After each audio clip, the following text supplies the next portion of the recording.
1 Coríntios 1. Paulo, chamado para ser apóstolo de Cristo Jesus e pela vontade de Deus, e o irmão Sóstenes, a igreja de Deus que está em Corinto, aos santificados em Cristo Jesus e chamados para serem santos, juntamente com todos os que em toda parte invocam o nome do nosso Senhor Jesus Cristo. A vocês, graça e paz da parte de nosso Senhor Jesus Cristo, Senhor deles e nosso. Sempre dou graças ao meu Deus por vocês, por causa da graça que lhes foi dada por Ele em Cristo Jesus.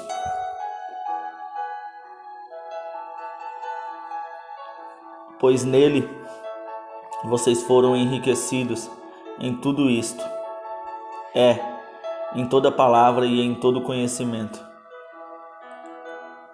porque o testemunho de Cristo foi confirmado entre vocês, de modo que não lhes falta nenhum dom espiritual, enquanto vocês esperam que o nosso Senhor Jesus Cristo seja revelado.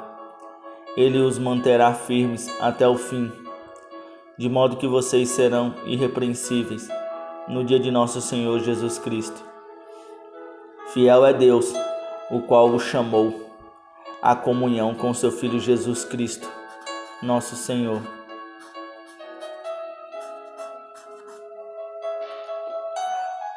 Irmãos, em nome de nosso Senhor Jesus Cristo, suplico a todos vocês que concordem uns com os outros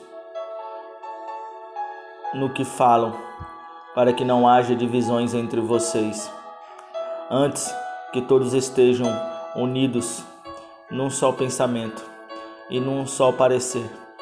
Meus irmãos, fui informado por alguns da casa de Cloé de que há divisões entre vocês. Com isso quero dizer que algum de vocês afirma: eu sou de Paulo, ou eu sou de Apolo, ou eu sou de Pedro.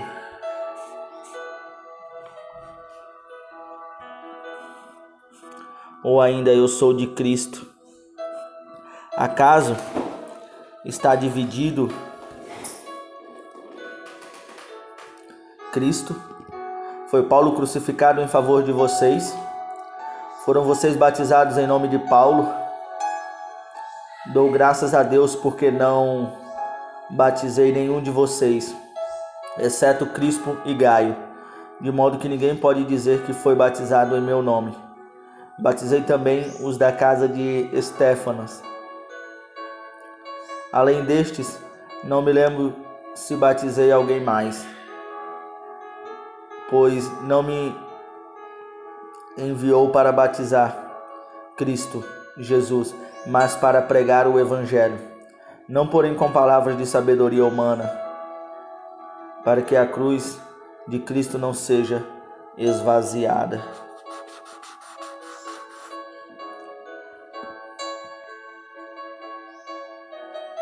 Cristo, sabedoria e poder de Deus. Pois a mensagem da cruz é loucura para os que estão perecendo, mas para nós que estamos sendo salvos é o poder de Deus.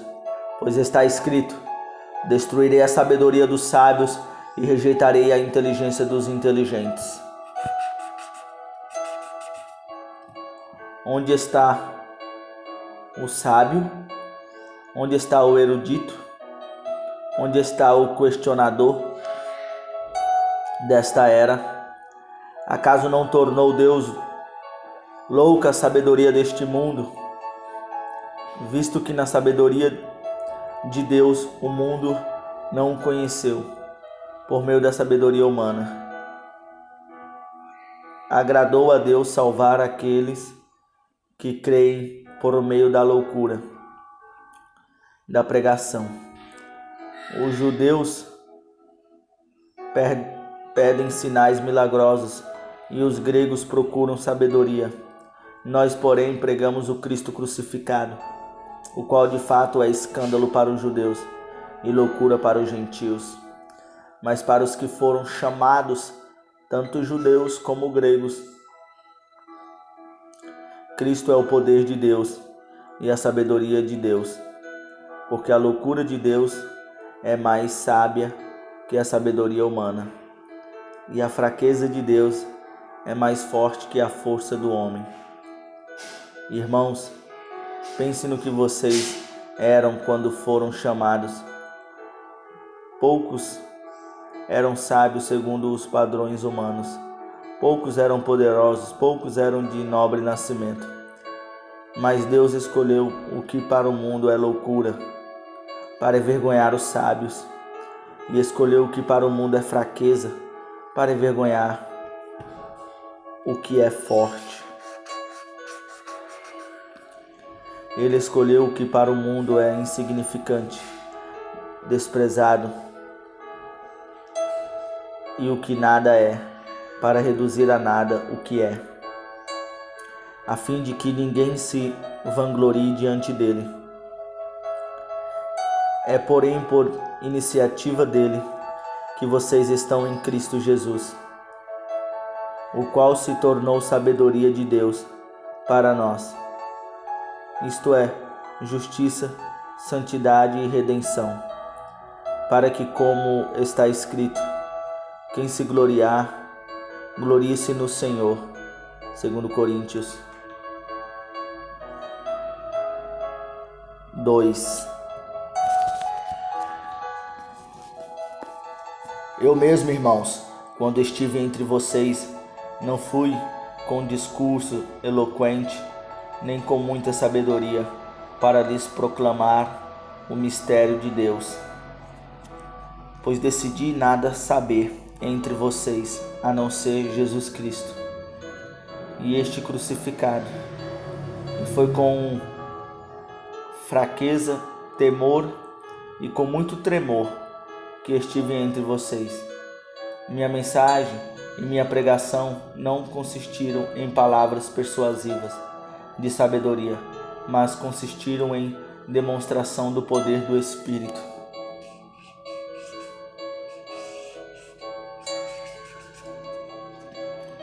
para que a fé que vocês têm não se baseasse na sabedoria humana, mas no poder de Deus. Entretanto, falamos de sabedoria entre os que já têm maturidade, mas não da sabedoria desta era, ou dos poderosos desta era, que estão sendo reduzidos a nada. Ao contrário, falamos da sabedoria de Deus, do mistério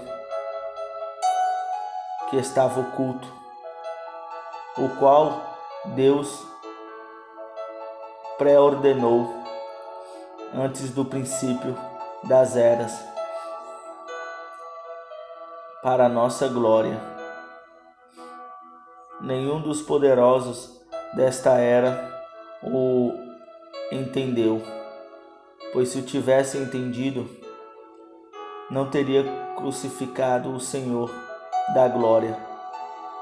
Todavia, como está escrito, olho nenhum viu, ouvido nenhum ouviu, mente humana nenhuma imaginou o que Deus preparou para aqueles que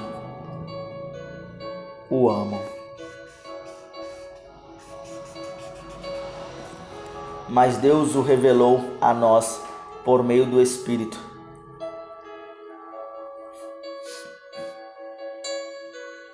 O Espírito sonda todas as coisas, até mesmo as coisas mais profundas de Deus.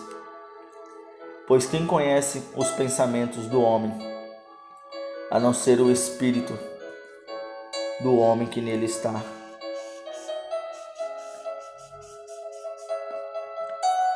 Da mesma forma, ninguém conhece os pensamentos de Deus, a não ser o Espírito de Deus. Nós, porém, não recebemos o Espírito do mundo, mas o Espírito procedente de Deus, para que entendamos as coisas que Deus nos tem dado gratuitamente.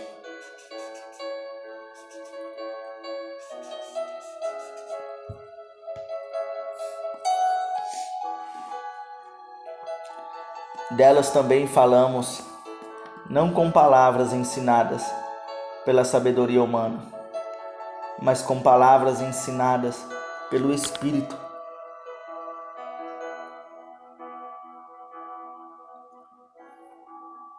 interpretando verdades espirituais para os que são espirituais. Quem não tem o Espírito não aceita as coisas que vêm do Espírito de Deus.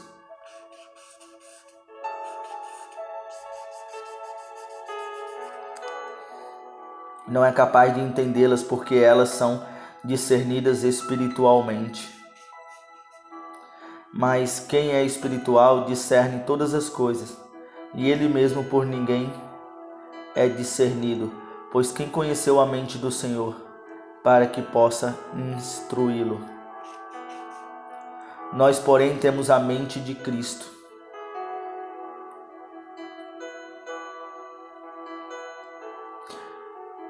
Irmãos, não lhes pude falar como espirituais,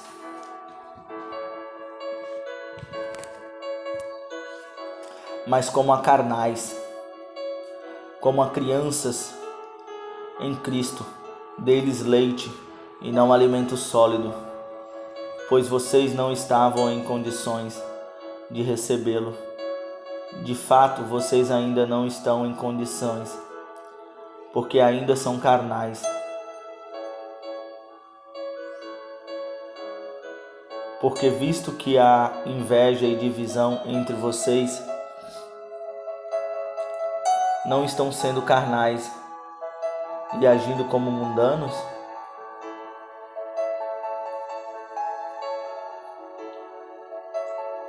Pois, quando alguém diz, eu sou de Paulo, e outro, eu sou de Apolo, não estão sendo mundanos?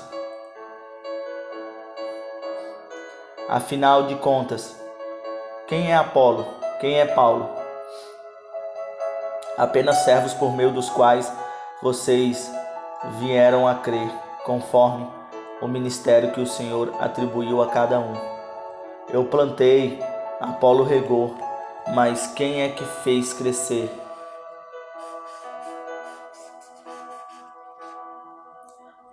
Deus é quem fez crescer. De modo que nem o que planta, nem o que rega são alguma coisa, mas unicamente Deus, que efetua o crescimento.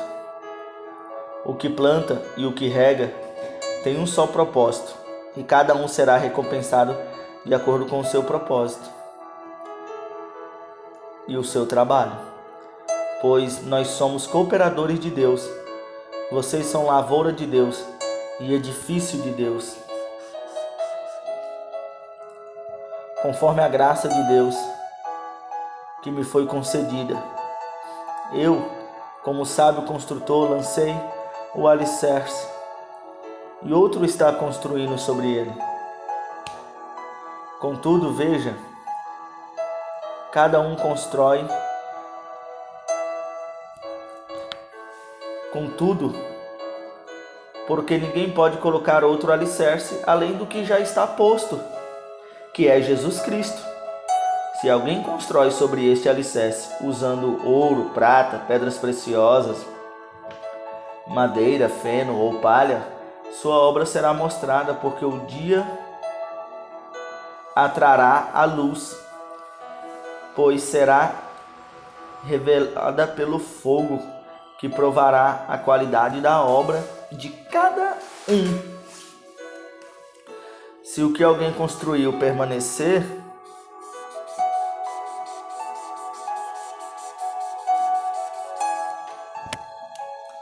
será que alguém construiu e sim receberá a recompensa?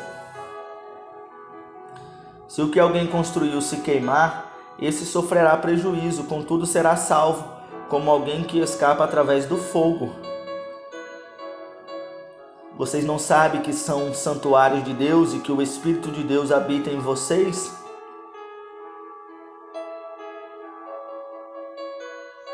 Se alguém destruir o santuário de Deus, Deus o destruirá, pois o santuário de Deus, que são vocês, é sagrado. Não se engane se algum de vocês pensa que é sábio segundo os padrões desta era, deve tornar-se louco para que se torne sábio, porque a sabedoria deste mundo é loucura aos olhos de Deus. Pois está escrito: Ele apanha os sábios na astúcia deles, e também o Senhor conhece os pensamentos dos sábios, e sabe como são fúteis. Assim então, portanto, ninguém se glorie em homens, porque todas as coisas são de vocês, seja Paulo, seja Apolo, seja Pedro, seja o mundo, a vida, a morte, o presente ou o futuro. Tudo é de vocês, e vocês são de Cristo, e Cristo de Deus. 1 Coríntios 4. Portanto, que todos nós considerem como servos de Cristo e encarregados dos mistérios de Deus. O que se requer destes encarregados é que sejam fiéis. Pouco me importa se julgado por vocês ou por qualquer tribunal humano. De fato, nem eu julgo a mim mesmo, embora em nada minha consciência me acuse. Nem por isso justifico a mim mesmo. O Senhor é quem me julga. Portanto, não julguem nada antes da hora devida. Esperem até que o Senhor venha. Ele trará à luz o que está oculto nas trevas e manifestará as intenções dos corações. Nesta ocasião, cada um receberá de Deus a sua aprovação. Irmãos, apliquei essas coisas a mim e a Apolo, por amor a vocês, para que aprendam de nós o que significa: não ultrapassem o que está escrito. Assim, ninguém se orgulhe a favor de um homem em detrimento de outro.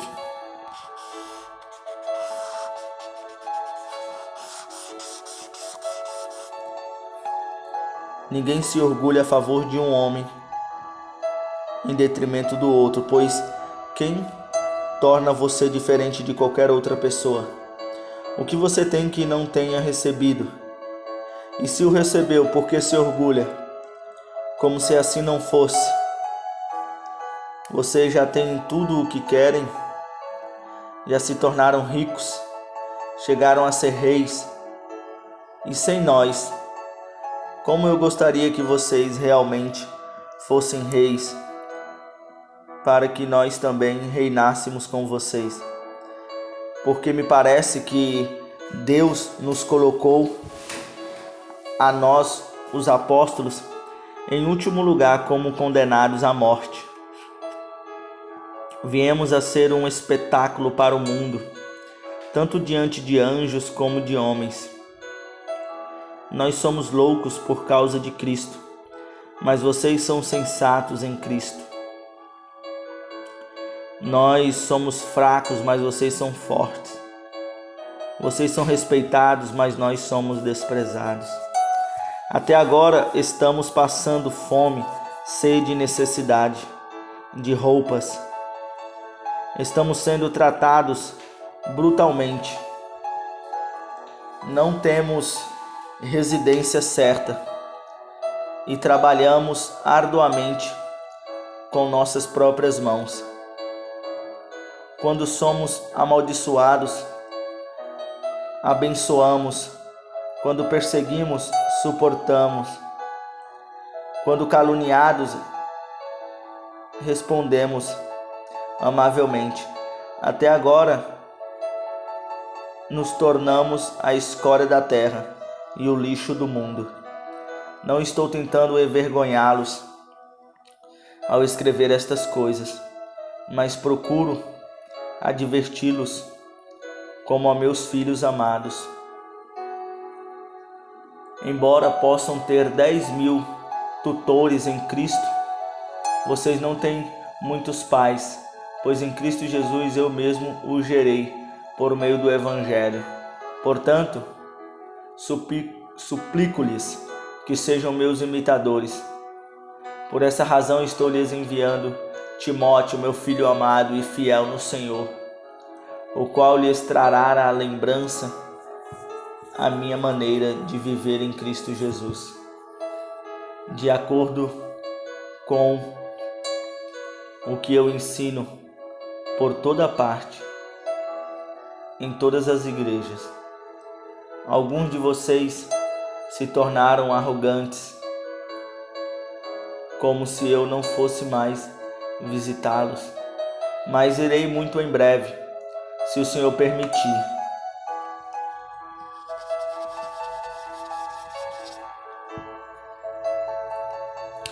Então saberei não apenas o que estão falando esses arrogantes, mas que poder eles têm.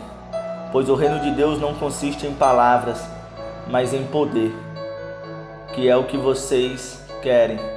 Devo ir a vocês com vara ou com amor e espírito de mansidão? 1 Coríntios 5. Por toda parte se ouve que há imoralidade entre vocês, imoralidade que não ocorre nem entre os pagãos, ao ponto de um de vocês possuir a mulher de seu pai. E vocês estão orgulhosos? Não deviam, porém, estar cheios de tristeza e expulsar da comunhão aquele que fez isso. Apesar de eu não estar presente fisicamente, estou com vocês em espírito. E já condenei aquele que fez isso, como se estivesse presente. Quando vocês estiverem reunidos em nome do nosso Senhor Jesus, estando eu com vocês em espírito, estando presente também o poder do nosso Senhor Cristo, entreguem esse homem a Satanás para que o corpo seja destruído e seu espírito seja salvo no dia do Senhor. O orgulho de vocês não é bom. Vocês não sabem que um pouco de fermento faz toda a massa ficar levedada?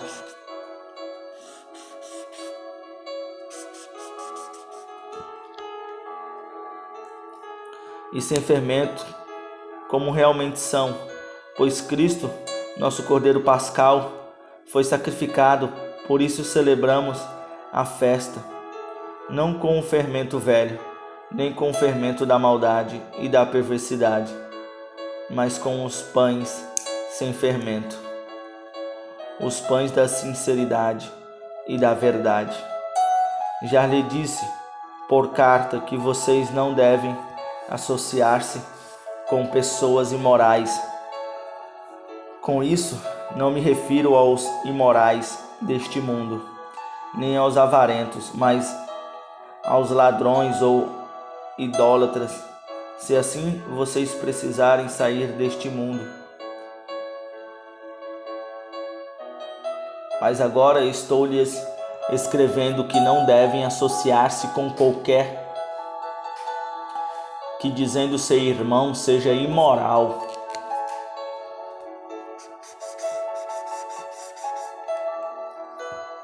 avarento, idólatra, caluniador, alcoólatra ou ladrão. Com tais pessoas vocês nem devem comer. Pois como haveria eu de julgar os de fora da igreja? Não devem vocês julgar os que estão dentro? Deus julgará os de fora. Expulsem esse perverso do meio de vocês. 1 Coríntios 6. Se algum de vocês tem queixa contra outro irmão, como ousa apresentar a causa para ser julgado pelos ímpios, em vez de levá-la aos santos? Vocês não sabem que os santos hão de julgar o mundo? Se vocês hão de julgar o mundo, acaso não são capazes de julgar as causas de menor importância? Vocês não sabem que haveremos de julgar os anjos? Quanto mais as coisas desta vida. Portanto, se vocês têm questões relativas às coisas desta vida, designe para juízes os que são da igreja, mesmo que sejam os menos importantes. Digo isso para envergonhá-los. Acaso não há entre vocês alguém suficientemente sadio para julgar uma causa entre irmãos? Mas ao invés disso, um irmão vai ao tribunal contra o outro irmão. Isso diante de descrentes. O fato de haver litígios entre vocês já significa uma completa derrota, porque não preferem sofrer a injustiça, porque não preferem sofrer o prejuízo. Em vez disso, vocês mesmos causam injustiças e prejuízos. E isso contra irmãos. Vocês não sabem que os perversos não herdarão o reino de Deus? Não se deixem enganar. Nem imorais, nem idólatras, nem adúlteros, nem homossexuais, passivos ou ativos, nem ladrões, nem avarentos, nem alcoólatras, nem caluniadores, nem trapaceiros herdarão o reino de Deus. Assim foram alguns de vocês, mas vocês foram lavados, foram santificados, foram justificados no nome do Senhor Jesus Cristo e no Espírito de nosso Deus. Tudo me é permitido, mas nem tudo me convém. Tudo me é permitido, mas eu não deixarei que nada me domine. Os alimentos foram feitos para o estômago, e o estômago para os alimentos. Mas Deus destruirá ambos. O corpo, porém, não é para a imoralidade, mas para o Senhor, e o Senhor para o corpo. Por seu poder, Deus ressuscitou o Senhor e também nos ressuscitará. Vocês não sabem que os seus corpos são membros de Cristo? Tomarei eu os membros de Cristo e os unirei a uma prostituta? De maneira nenhuma. Vocês não sabem que aquele que se une a uma prostituta é um corpo com ela? Pois como está escrito, os dois serão uma só carne, mas aquele que se une ao Senhor é um espírito com ele. Fujam da imoralidade sexual. Todos os outros pecados que alguém comete fora do corpo, os comete, mas quem peca sexualmente, peca contra o seu próprio corpo. Acaso não sabem que o corpo de vocês é santuário do Espírito Santo, que habita em vocês, que lhes foi dado por Deus e que vocês não são de si mesmos? Vocês foram comprados por alto preço. Portanto, glorifiquem a Deus com o seu próprio corpo. 1 Coríntios 7. Quanto aos assuntos sobre os quais vocês escreveram, é bom que o homem não toque em mulher. Mas por causa da imoralidade, cada um deve ter sua esposa, e cada mulher o seu próprio marido. O marido deve cumprir os seus deveres conjugais para com sua mulher, e da mesma forma a mulher para com o seu marido. A mulher não tem autoridade sobre o seu próprio corpo, mas sim o marido. Da mesma forma, o marido não tem autoridade sobre o seu próprio corpo, mas sim a mulher. Não se recusem um ao outro, exceto por mútuo consentimento, e durante certo tempo, para se dedicarem à oração. Depois, unam-se de novo, para que Satanás não os tente por não terem domínio próprio. Digo isso como conceição, e não como mandamento. Concessão para que eu gostaria que todos os homens fossem como eu, mas cada um tem o seu próprio dom da parte de Deus, um de um modo, outro de outro. Digo, porém, aos solteiros e às viúvas, é bom que permaneçam como eu, mas se não conseguem controlar-se, devem casar-se, pois é melhor casar-se do que ficar ardendo em desejo. Aos casados dou este mandamento, não eu, mas o Senhor, que a esposa não se separe do seu marido, mas se o fizer, que permaneça sem se casar, ou então reconcilie-se com o seu marido, e o marido não se divorcie da sua mulher. Aos outros, eu mesmo digo isto, não o Senhor. Se um irmão tem mulher descrente e ela se dispõe a viver com ele, não se divorcie dela. E se uma mulher tem marido descrente e ele se dispõe a viver com ela, não se divorcie dele, pois o marido descrente é santificado por meio da mulher, e a mulher descrente é santificada por meio do marido. Se assim não fosse, seus filhos seriam impuros, mas agora são santos. Todavia, se o descrente separar-se, que separe em tais casos. Os irmãos ou a irmã não fica debaixo de servidão. Deus nos chamou para vivermos em paz. Você, mulher, como sabe se salvará seu marido? Ou você, marido, como sabe se salvará sua mulher? Entretanto, cada um continue vivendo na condição que o Senhor lhes designou, e de acordo com o chamado de Deus. Esta é a minha ordem para todas as igrejas. Foi alguém chamado sendo já circunciso? Não desfaça a sua circuncisão. Foi alguém chamado sendo incircunciso? Não se circuncide. A circuncisão não significa nada, e a incircuncisão também nada.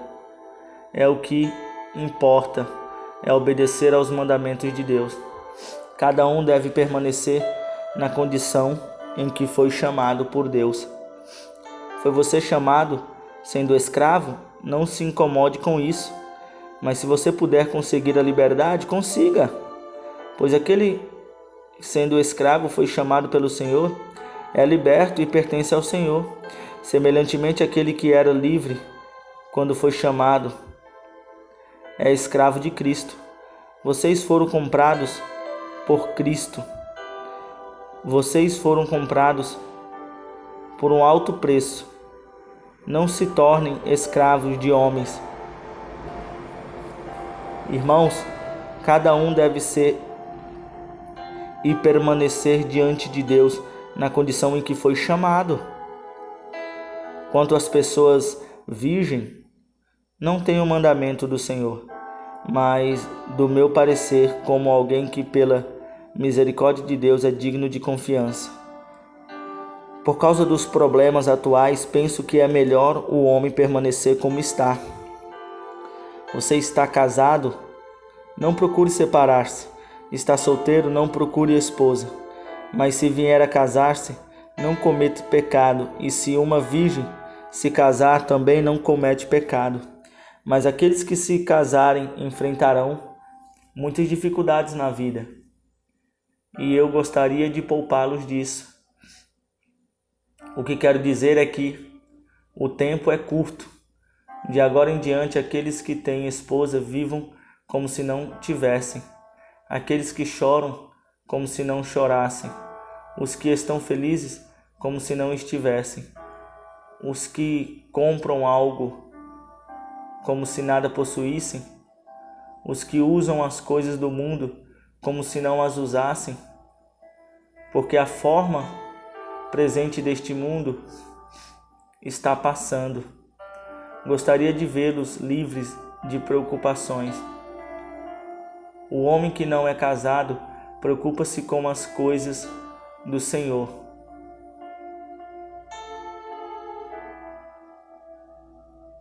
Em como agradar ao Senhor. Mas o homem casado preocupa-se com as coisas deste mundo, como agradar sua mulher.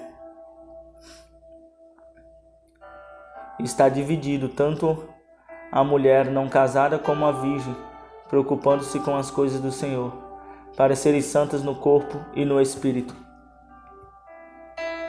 Mas a casada preocupa-se com as coisas deste mundo, em como agradar seu marido. Estou dizendo isso para o próprio bem de vocês, não para lhes impor restrições, mas para que vocês possam viver de maneira correta, em plena consagração ao Senhor.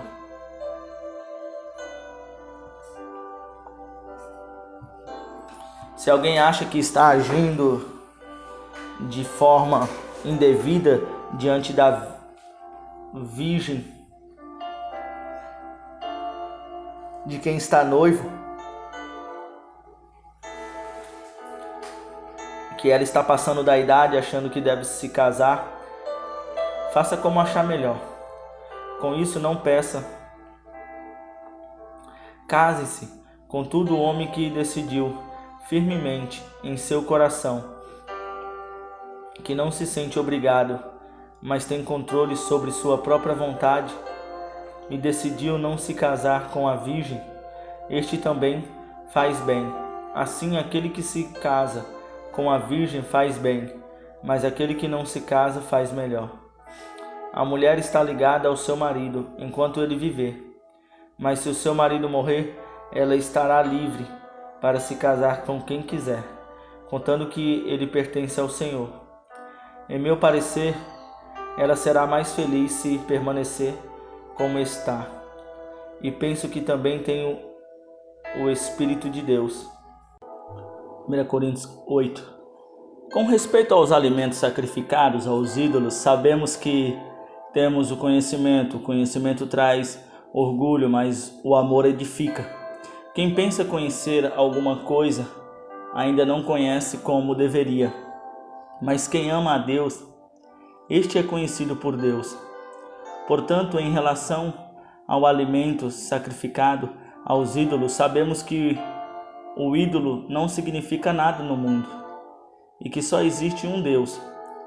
Pois mesmo que haja os chamados deuses, quer no céu, quer na terra, como de fato há muitos deuses e muitos senhores, para nós, porém, há um único Deus, o Pai, de quem vêm todas as coisas e para quem vivemos.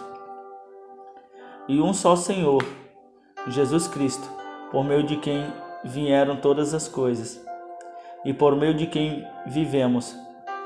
Contudo, nem todos têm esse conhecimento.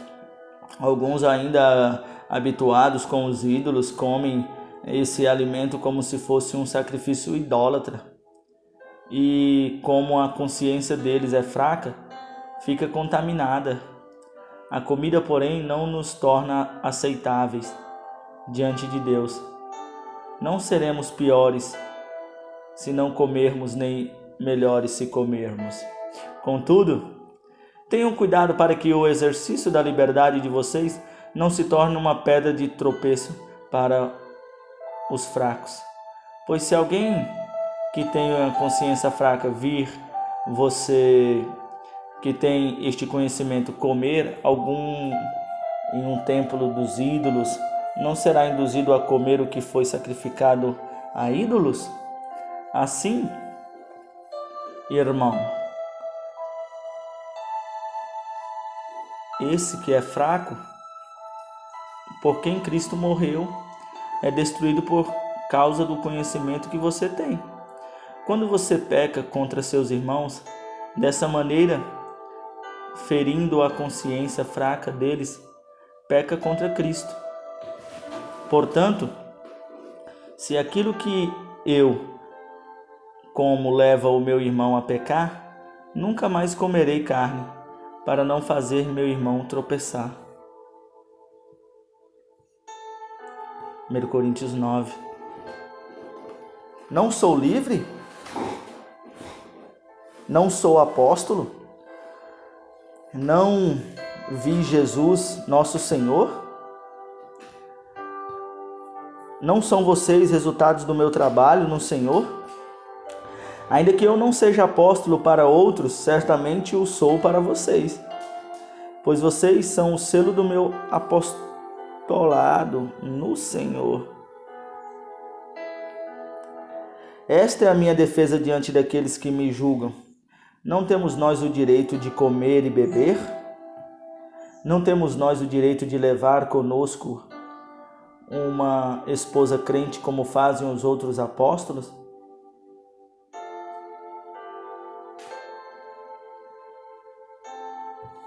Os irmãos do Senhor e Pedro? Ou será que só eu e Barnabé não temos direito de receber sustento sem trabalhar? Quem serve como soldado à própria custa? Quem planta uma vinha e não come do seu fruto? Quem apacenta um rebanho e não recebe do seu leite? Não digo isso do ponto de vista meramente humano. A lei não diz a mesma coisa, pois está escrito na lei de Moisés: não amordace o boi enquanto ele estiver debulhando o cereal. Por acaso é com bois que Deus está preocupado? Não é certamente por nossa causa que ele diz: sim, isso foi escrito em nosso favor?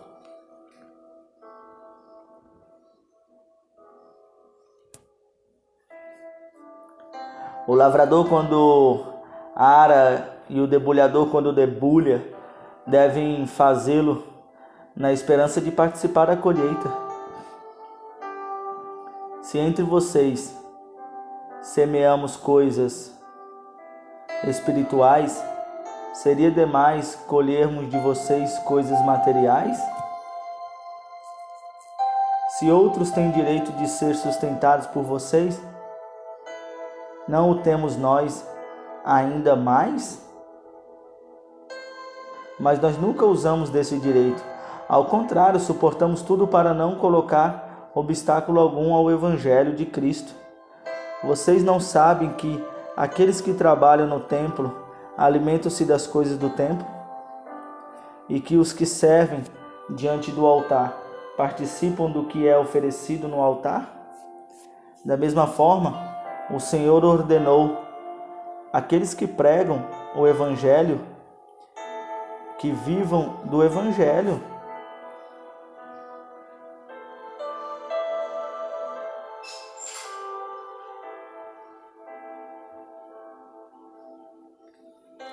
Mas eu não tenho usado de nenhum desses direitos. Não estou escrevendo na esperança de que vocês façam isso por mim. Prefiro morrer a permitir que alguém me prive deste meu orgulho. Contudo, quando prego o Evangelho, não posso me orgulhar, pois me é imposto a necessidade de pregar. Ai de mim se não pregar o Evangelho, porque se prego de livre vontade, tenho recompensa. Contudo, como prego por obrigação, estou simplesmente cumprindo uma incumbência a mim confiada. Qual é, pois, a minha recompensa? Apenas esta: que pregando o Evangelho eu apresente gratuitamente, não usando assim dos meus direitos ao pregá-lo. Porque, embora seja livre de todos, fiz-me escravo de todos, para ganhar o amor e ganhar o maior número possível de pessoas.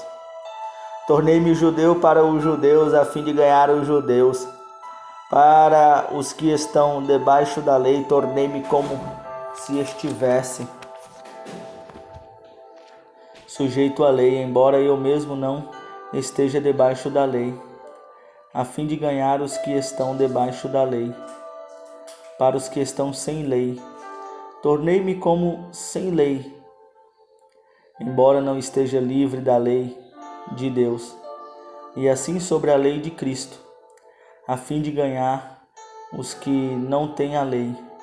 Para com os fracos, tornei-me fraco, para ganhar os fracos. Tornei-me tudo para com todos, para de alguma forma salvar alguns. Faço tudo isso por causa do Evangelho, para ser co-participante dele. Vocês não sabem que de todos os que correm no estádio, apenas um ganha o prêmio? Corram de tal modo que alcance o prêmio. Todos os que competem nos jogos submetem a um treinamento rigoroso para obter uma coroa que logo perece. Mas nós o fazemos para ganhar uma coroa que dura para sempre. Sendo assim, não corro como quem corre sem alvo, e não luto como quem esmurra o ar, mas esmurro o meu corpo e faço dele meu escravo, para que depois de ter pregado aos outros, eu mesmo não venha a ser reprovado.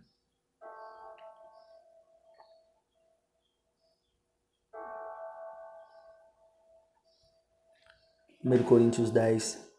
Porque não quero, irmãos, que vocês ignorem o fato de que todos os nossos antepassados estiveram sob a nuvem e todos passaram pelo mar.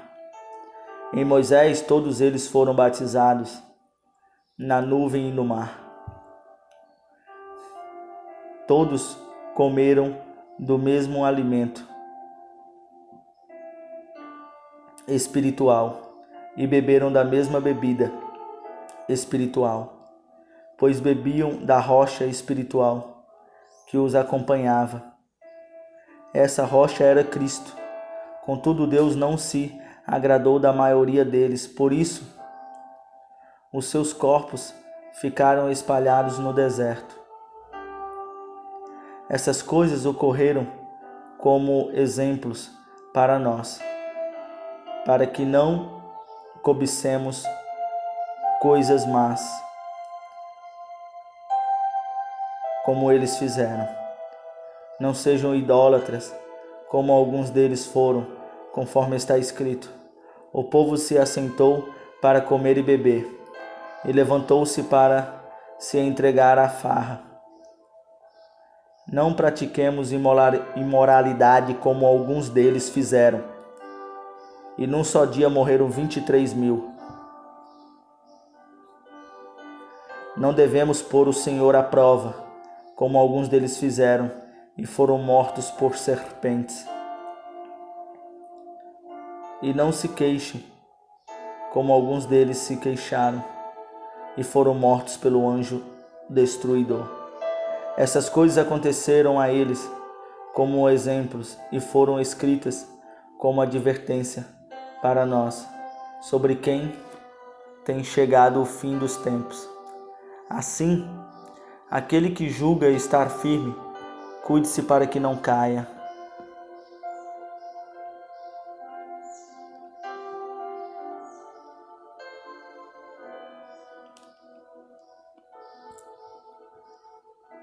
Não sobreveio a vocês tentação que não fosse comum aos homens. E Deus é fiel. Ele não permitirá que vocês sejam tentados além do que podem suportar.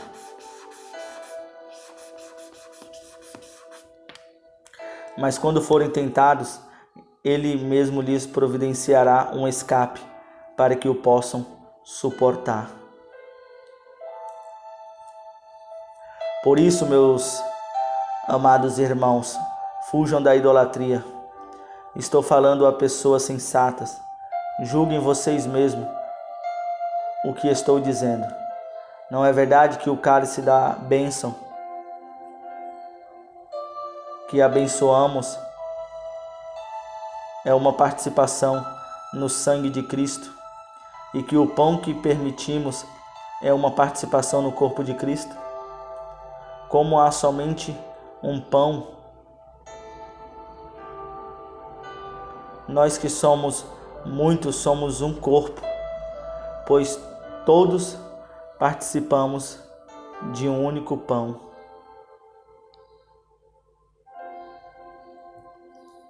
Considerem o povo de Israel.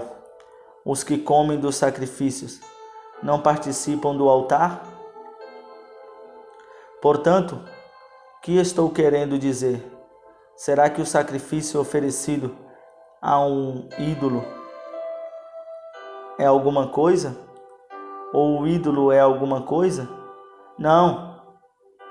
Quero dizer que o que os pagãos sacrificam é oferecido aos demônios e não a Deus.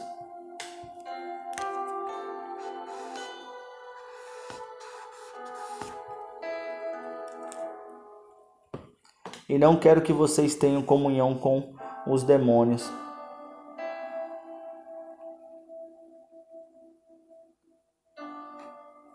Vocês não podem beber o cálice do Senhor e do cálice dos demônios. Não podem participar da mesa do Senhor e da mesa dos demônios. Porventura, provocaremos os ciúmes do Senhor? Somos mais fortes do que Ele.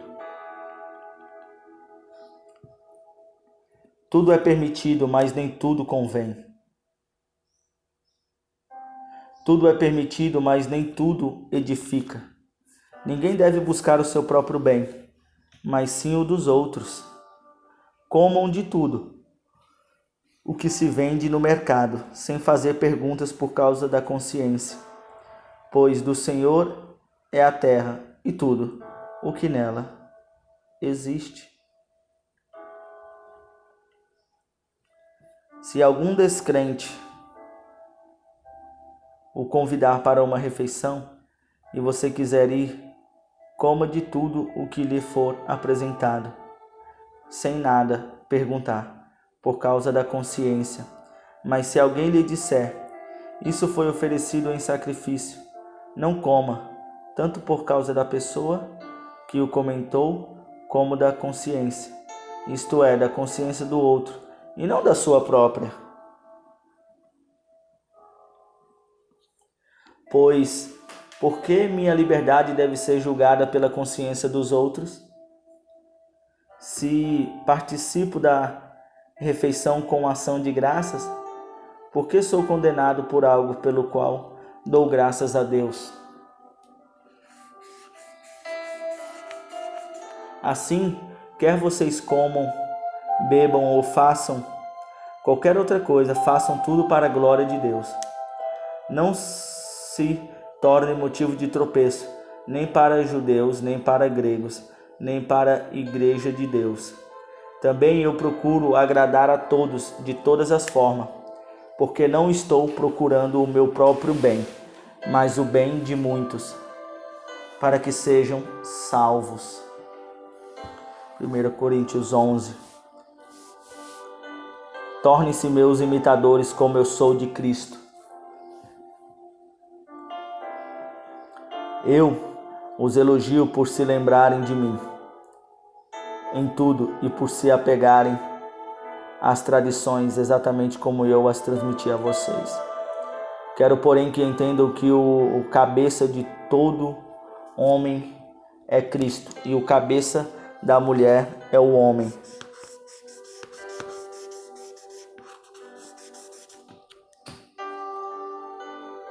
Todo homem que ora ou profetiza com a cabeça coberta desonra sua cabeça.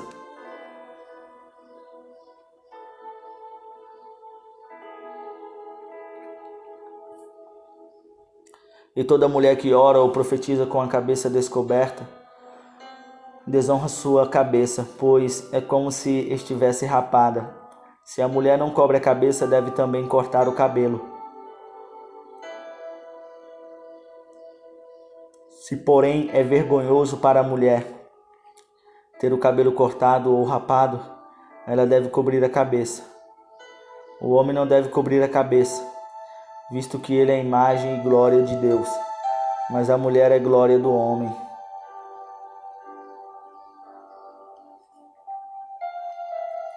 Pois o homem não se originou da mulher, mas a mulher do homem.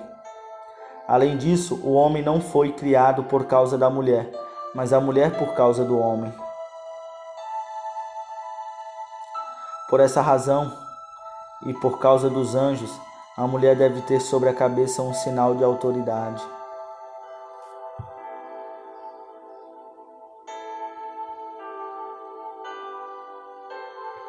No Senhor, todavia, a mulher não é independente do homem, nem o homem independente da mulher. Pois assim como a mulher proveio do homem, também o homem nasce da mulher. Mas tudo provém de Deus. Julguem entre vocês mesmos. É apropriado descobertar a cabeça? A própria natureza das coisas não lhes ensina que é uma desonra para o homem ter cabelo comprido e que o cabelo comprido é uma glória para a mulher? Pois o cabelo comprido foi-lhe dado como manto. Mas se alguém quiser fazer polêmica a esse respeito, nós não temos esse costume, nem as igrejas de Deus. Entretanto, nisto que lhes vou dizer, não os elogio, pois as reuniões de vocês mais fazem mal do que bem. Em primeiro lugar, ouço que quando vocês se reúnem como igreja, há divisões entre vocês. E até certo ponto eu creio, pois é necessário que haja divergência entre vocês, para que sejam conhecidos quais dentre vocês são aprovados. Quando vocês se reúnem, não é para comer a ceia do Senhor, porque cada um come sua própria ceia, sem esperar pelos outros. Assim, enquanto um fica com fome, o outro se embriaga. Será que vocês não têm casa onde comer e beber? Ou desprezam a igreja de Deus e humilham os que nada têm? Quem lhes direi? Eu os elogiarei por isso? Certamente que não. Pois recebi do Senhor o que também lhes entreguei, que o Senhor Jesus, na noite em que foi traído, tomou o pão e, tendo dado graças, partiu e disse: Isto é o meu corpo, que é dado em favor de vocês. Façam isso em memória de mim. Da mesma forma, depois da ceia, ele tomou o cálice e disse: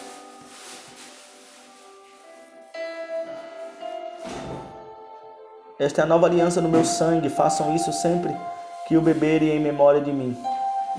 Porque sempre que comerem deste pão e beberem deste cálice, vocês anunciam a morte do Senhor, até que ele venha. Portanto, todo aquele que comer o pão ou beber o cálice do Senhor indignamente será culpado de pecar contra o corpo e o sangue do Senhor. Examine-se cada um a si mesmo, e então coma o pão e beba do cálice, pois quem come e bebe sem discernir o corpo do Senhor, come e bebe para sua própria condenação. Por isso, há entre vocês condenação. Muitos fracos e doentes, e vários já dormiram. Mas se não tivessem o cuidado de examinar,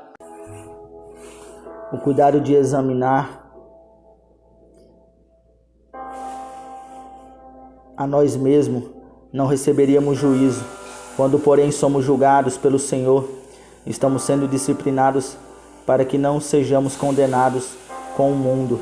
Portanto, meus irmãos, quando vocês se reunirem para comer, esperem uns pelos outros. Se alguém estiver com fome, coma em casa, para que quando vocês se reunirem, isso não resulte em condenação. Quanto ao mais, quando eu for, lhes darei instruções. 1 Coríntios 12. Irmãos, quanto aos dons espirituais, não quero que vocês sejam ignorantes. Vocês sabem que quando eram pagãos, de uma forma ou de outra, eram assim. Então, irmãos, quero lembrar-lhes que o evangelho que lhes preguei, o qual vocês receberam, no qual estão firmes, por meio deste evangelho, vocês são salvos, desde que se apeguem firmemente à palavra que lhes preguei. Caso contrário, vocês têm crido em vão, pois o que primeiramente lhes transmiti foi o que recebi, que Cristo morreu pelos nossos pecados segundo as Escrituras, foi sepultado e ressuscitou no terceiro dia, segundo as Escrituras. Depois apareceu a Pedro, depois aos 12 e a mais 500 irmãos.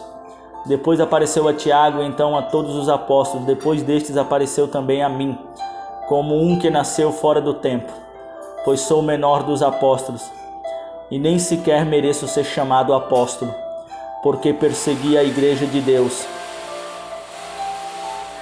Mas pela graça de Deus sou o que sou, e sua graça para comigo não foi inútil.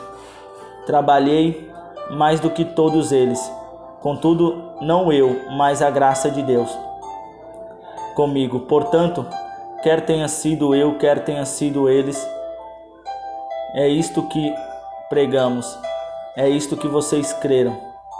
Ora, se está sendo pregado que Cristo ressuscitou dentre os mortos, como alguns de vocês estão dizendo que não existe ressurreição dos mortos, se não há ressurreição dos mortos, nem Cristo ressuscitou. Se Cristo não ressuscitou, é inútil a nossa pregação, como também é inútil a fé que vocês têm.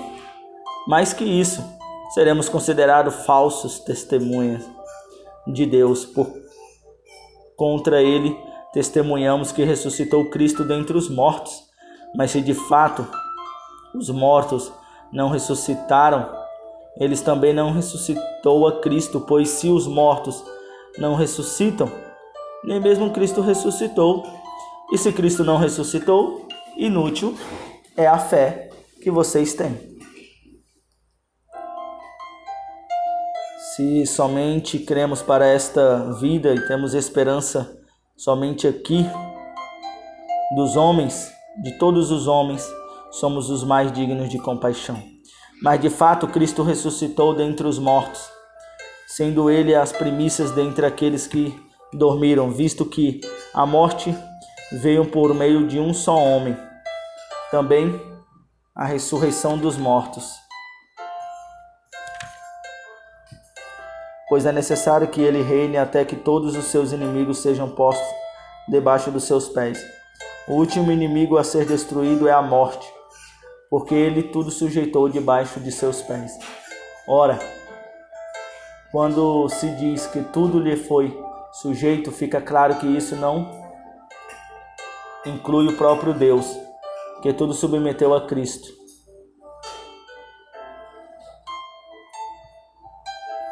Quando, porém, tudo lhe estiver sujeito, então o próprio Filho se sujeitará àquele que todas as coisas lhe sujeitou, a fim de que Deus seja tudo em todos. Se não há ressurreição, que farão aqueles que se batizam pelos mortos? Se absolutamente os mortos não ressuscitam, por que se batizam por eles? Se foi por meras razões humanas que lutei com feras em Éfeso, que ganhei com isso?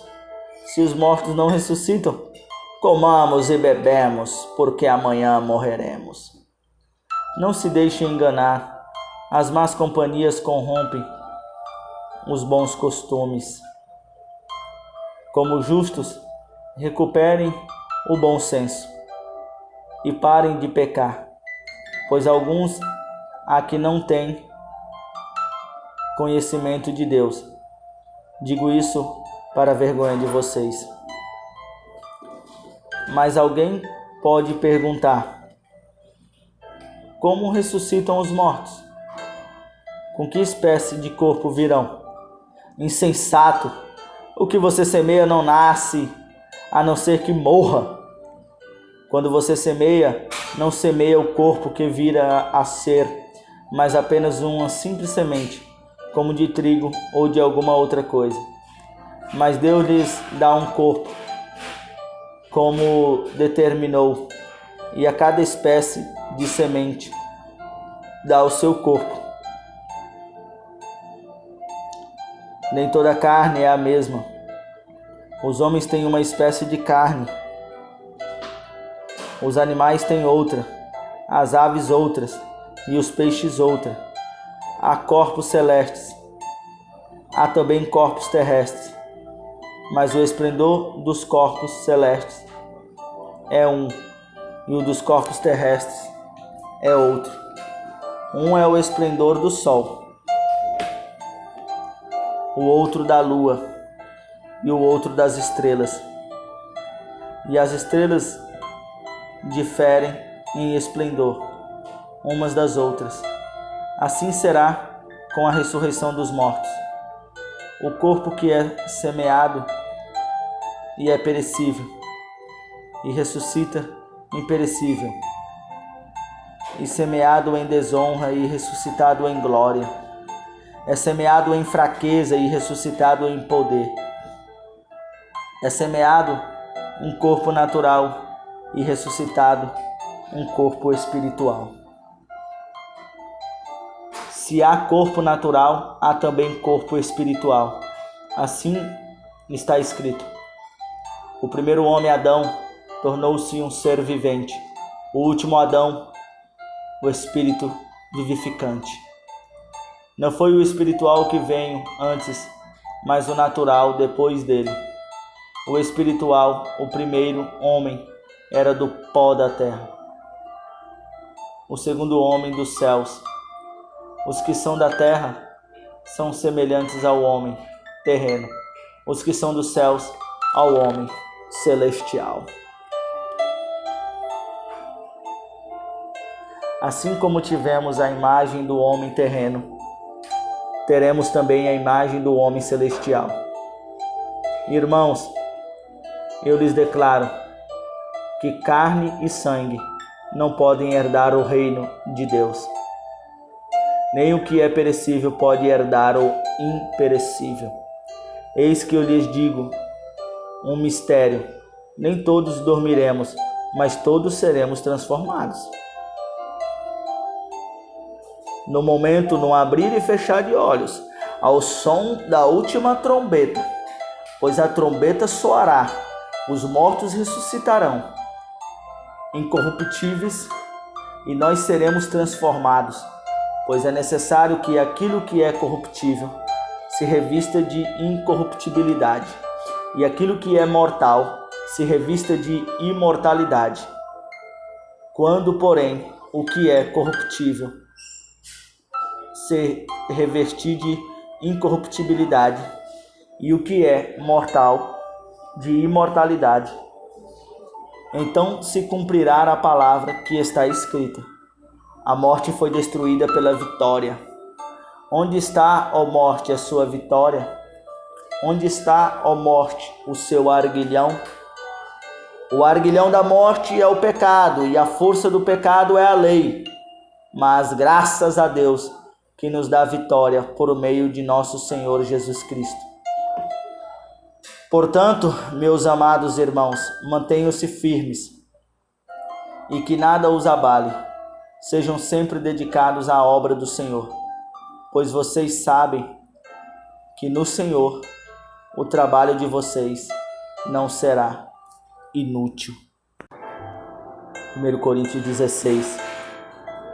Quanto a coleta para o povo de Deus, façam como ordenei às igrejas da Galácia. No primeiro dia da semana, cada um de vocês separe uma quantia de acordo com a sua renda, reservando-a para que não seja preciso fazer coletas quando eu chegar. Então, quando eu chegar, entregarei cartas de recomendações aos homens que vocês aprovarem e os mandarei para Jerusalém com a oferta de vocês. Se me parecer conveniente ir também, eles me acompanharão. Depois de passar pela Macedônia, irei visitá-los, já que passarei por lá. Talvez eu permaneça com vocês durante algum tempo, ou até mesmo passe o inverno com vocês, para que me ajudem na viagem onde quer que eu vá. Desta vez, não quero apenas vê-los e fazer uma visita de passagem. Espero ficar algum tempo com vocês, se o Senhor permitir, mas permanecerei em Éfeso até o Pentecoste, porque se abriu para mim uma porta ampla e promissora, e há muitos adversários. Se Timóteo for, tome providências para que ele não tenha nada que temer enquanto estiver com vocês, pois ele trabalha na obra do Senhor, assim como eu. Portanto, ninguém o despreze. Ajudem-no a prosseguir viagem em paz, para que ele possa voltar a mim. Eu o estou esperando com os irmãos. Quanto ao irmão Apolo, insisti que fosse com os irmãos visitar vocês. Ele não quis de modo nenhum ir agora, mas irá quando tiver boa oportunidade. Estejam vigilantes, mantenham-se firmes na fé, sejam homens de coragem, sejam fortes, façam tudo com amor.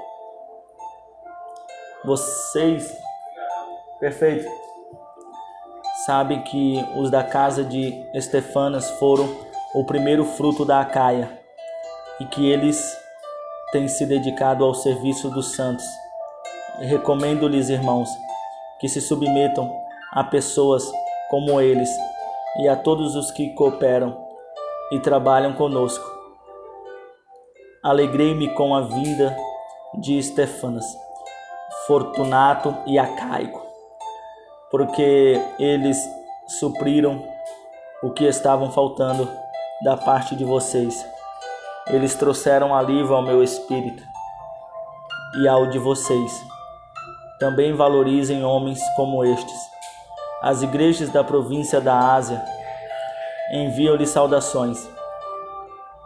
Áquila e Priscila o saudam afetuosamente no Senhor, e também a igreja que se reúne na casa deles. Todos os irmãos daqui lhes enviam saudações. Saúdem uns aos outros com um beijo santo. Eu, Paulo, escrevi esta saudação de próprio punho. Se alguém não ama o Senhor, seja amaldiçoado. Vem, Senhor. A graça do Senhor Jesus seja com vocês e recebam o amor que tenho por todos vocês em Cristo Jesus. Amém.